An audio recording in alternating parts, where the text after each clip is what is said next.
In this video, we will tell you how to write short answers in the Applied Biology and Chemical Technology discipline.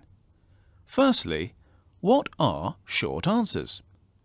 A short answer is a response to a specific question and is usually 1 or 2 paragraphs in length. The purpose is to provide practice in key skills, such as the ability to explain technical terms or procedures. Short answers is a common assessment type used in science disciplines such as biology and chemistry, particularly in junior years at university. For you, writing short answers can help you to reinforce your subject knowledge and therefore help you consolidate your knowledge of important concepts. It will encourage you to do further research on the lecture topics and help you sharpen your English writing and presentation skills. It will therefore help you prepare for higher order assignments like essays and presentations. Now we'll look at how to prepare for writing short answers.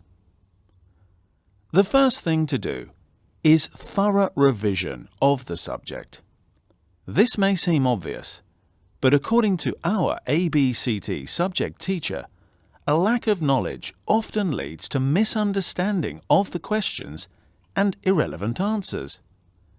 You need to make sure you know the subject-specific technical vocabulary that may appear in the questions, and revision can help ensure this.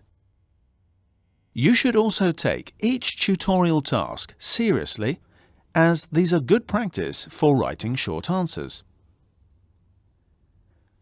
The next point is to analyze the question carefully. Make sure you know what you are being asked and how you are expected to respond. The notes provide a list of the most common types of questions and the rhetorical functions you need to answer them. Rhetorical functions means things like giving definitions, describing, writing about cause and effect, and so on. Here, we will just look at 2 examples. There are questions that ask for an explanation on certain technical terms. For instance, a question like, "What are enhancers?" requires you to give a definition.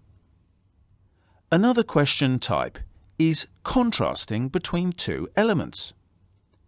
An example of that can be, what is the difference between a knockout and a knockdown of a gene? The rhetorical function for answering this question is comparison and contrast.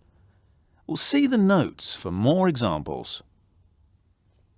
After analyzing the question, you should brainstorm ideas for your answer.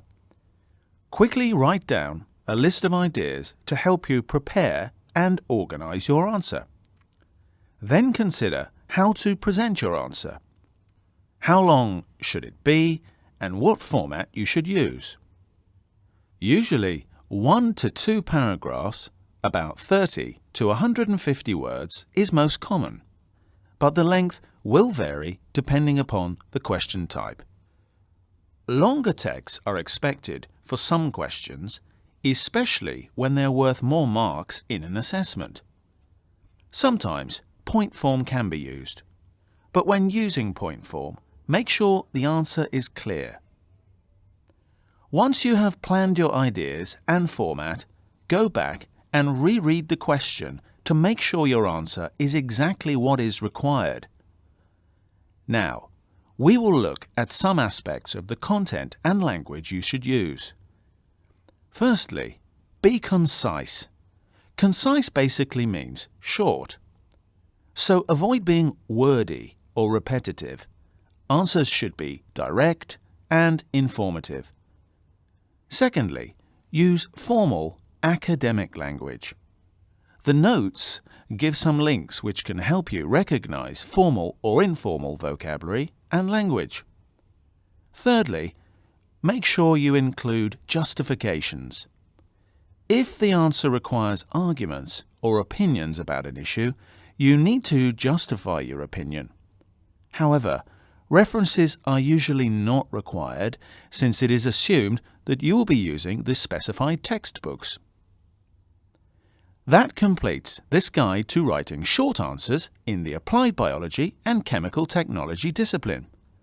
We have covered their purpose, format, how to prepare for them, and some language features that you should be aware of when writing them. The notes have more example question types and some useful links and references to help you.